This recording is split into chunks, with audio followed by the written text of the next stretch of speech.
Donar cabello para aquellas personas que están en quimioterapias o en tratamiento de cáncer es una acción por parte de Oncoayuda, ya que se preocupa por mantener ese estímulo y al mismo tiempo crear conciencia para que tengan sus revisiones hombres y mujeres y evitar la enfermedad del cáncer. Para las pelucas, es un proyecto de Oncoayuda que se llama Belleza con Causa. Nosotros juntamos cabello natural, teñido, con canas, como sea, nada más que no esté maltratado. Se pide cabello más o menos de 25-30 centímetros en adelante. El cabello que se dona debe de ir perfectamente lavado, sin productos para peinar, recoger el cabello con una trenza y cortarlo.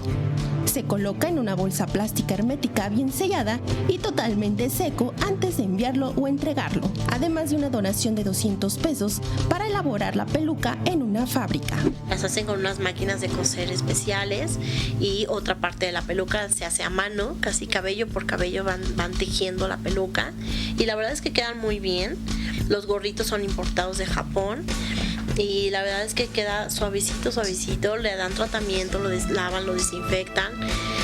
No sé si sepas, para una peluca se necesitan de 4 a 5 trenzas de diferentes personas. Pues la acción es apoyar a la gente con cáncer, obviamente, y que ser feliz a alguien. Quien lo donó fue mi sobrina, que duró 1 año, que le creciera su cabello para que sea feliz un año.